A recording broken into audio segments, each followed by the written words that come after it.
Hey guys, welcome back. This is James, and today I'm going to go over the make environment, or at least just give a quick overview so that you guys have an understanding of what we're working with here.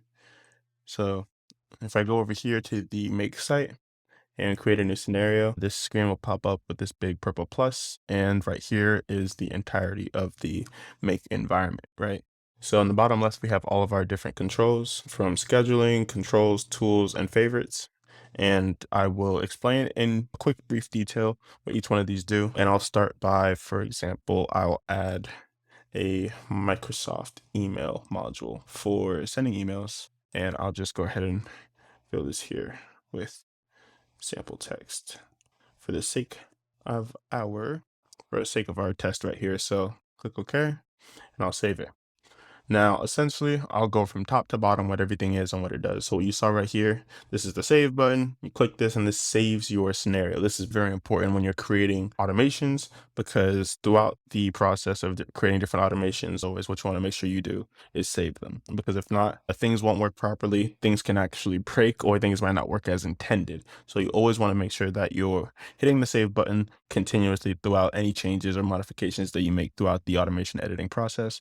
In the bottom left, it's pretty self-explanatory. It's just scheduling. So here you could set different intervals for when you want your scenario to be running. So by default, it'll say every 15 minutes, but you can change this to be whatever you want. So I can change this to be 150 or just one or anything else between 1 and X. And if I go from this drop down here, you'll see you can actually have it set just once every day or multiple times every day, days of the week, days of the month, specific dates, and so on and so forth, right?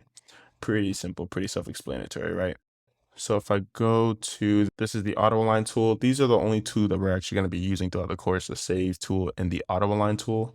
This will basically make sure that if I'm working with a bunch of different modules and things are dragging and flying around right when I'm editing them, clicking this will bring it to the center of the screen. So even if I have this and I have multiple modules, so let's say I have one that updates a message, and I'll just hit OK for right now. And I have this one here, and I got this one all the way down here, and I click the auto align tool, that will bring them back together and nice and centered, right?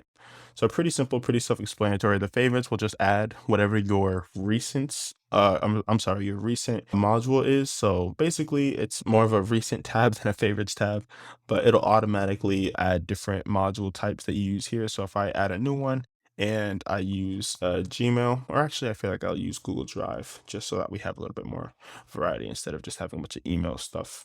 I add Google Drive, the copy a file, you'll see here that it'll add right here. And that's pretty much it. When you go to the bottom right here, this will be the help and support section. So you can use this to contact Make directly in case you have any problems or anything like that you can't really get answers to throughout this course. But we'll try to help you out as best as possible. And then up here will just simply be the title and name of whatever scenario you're working with. So you can just double click here to change the name of your scenario. So I can change this to email chain automation and hit enter to lock in those changes. And yeah, that's basically it. Everything that you need to know for the make environment. You'll see real quick that when I try to save it, it says value must not be empty. This is one of those things that I'm talking about. You can save it anyway with the value not being there. It will give you nice little pop-ups to let you know, hey, it's probably not a good idea to save this because it might not work. Like for example, there's no account connected here.